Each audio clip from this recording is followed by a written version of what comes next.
Hey, my name is Jonathan. I am the loan officer at Urban Gate Capital. I'm Brandon Thornberry. I am the Chief Credit Officer at Urban Gate Capital.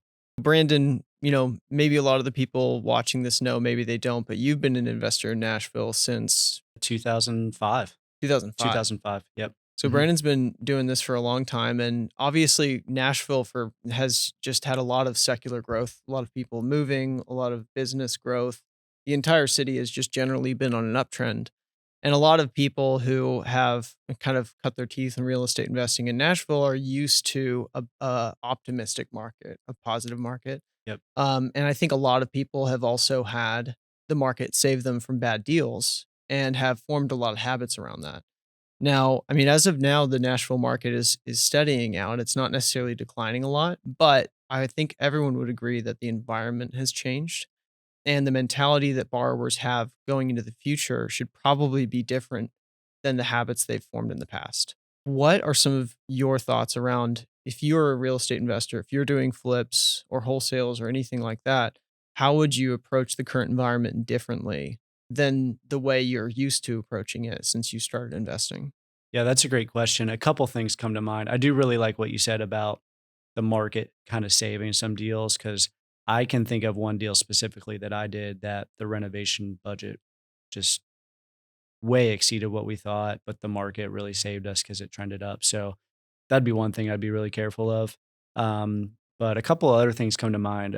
First is we were in a seller's market. We're trending more to a buyer's market right now. So your renovations have to really be top notch. You really have to set yourself apart from the competition. You can't just come in and just throw up some subway tile and shaker cabinets and just expect to get top dollar. You really have to put some design in, some wow factors that are going to catch buyers' eyes and really set you apart from other product out there. So I think that's really critical. And then the second thing that comes to mind is uh, in my career, I have done a good bit of what's called wholetailing, which is basically this idea of buying a distressed property, kind of coming in, cleaning it out, throwing it on the market, and selling it to a flipper and making a profit on it for very little effort. And I'm seeing that not going away, but um, being less of an opportunity because margins are smaller. In some of those cases, I would sell it to a retail buyer that was willing to come in and just put some sweat equity into it. And I just don't see retail buyers buying fixer uppers right now because they have more options. So retail buyers are wanting to buy something that's renovated. They're not wanting to spend the time and effort to go in and renovate something themselves. So that'd be another place that I'd be careful of thinking, hey, I'm just going to come in and paint this thing and just throw it on the market and sell it. Hmm. I think that's becoming more challenging. Hmm. It's not impossible. You just have to, you know, be less optimistic about what you can get for your property and understand that a buyer does have more options.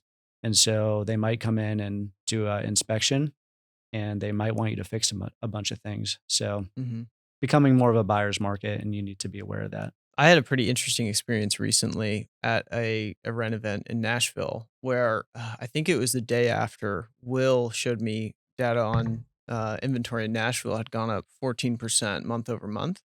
So the inventory was increasing in Nashville. And I was talking to borrowers the next day at this event, and all of them had been experiencing that they just couldn't find any good deals. Mm. They felt Hmm. like they were totally like frozen out. There were no good deals to be found, which to me was startling because I knew that inventory was increasing in Nashville, especially at a time of year where it's usually not increasing. So I thought, well, there's a lot of deals to be found. And what it seems like is happening is sellers are kind of going to entering the process of learning to change expectations because they all seem to have really high expectations right now, and maybe they're right, and prices will stay steady or go up, but everyone has really high expectations, and buyers have just stopped buying. Hmm. And it feels like an environment where for the next 6 months or the next, good chunk of time it could go either way, right? Hmm. Things are very ambiguous. I'm sure some people would see this situation and just think, well, I'm going to take a break, hands off, just see how things develop and then make a decision in 6 months. and some people are still going and trying to find deals just like normal. What would your approach? I mean, I know you're not as active doing renovations and flips right now, but if you were really, if this was you were just starting out and this was 10 years ago, you'd been in it for a couple years. What would your approach be to this market? Would you think you would step back, take a breath and see where things go, or would you be working harder than ever on trying to find good deals? Yeah, I think part of that is going to depend on your situation. Like if you're counting on real estate to really put food on the table, then you really need to get out there and still hustle. This is more of just like a hobby for you, then I don't see too much harm in hanging out a little bit because I do think there's sort of like a stalemate going on between sellers and buyers. Mhm. A lot of sellers, unless they're in a distressed situation, they don't need to sell. They might have a really good interest rate right now. Or- And yeah, there's just kind of like a stalemate between buyers and sellers. Sort of from like a woo-woo perspective, I do think it's important to watch if this makes sense your reticular activator system. And the concept there is kind of like what you focus on expands, and what you're looking for is what you're going to see. So if you're out there saying, "Hey, there's no deals," you're not going to see any deals. But Mhm. if you're saying, "Hey, I'm going to stay open to opportunity," and you're looking for that opportunity, I do think it's going to present itself. So I know that sounds a little fluffy, but I'm a big believer in that. So I think that's important.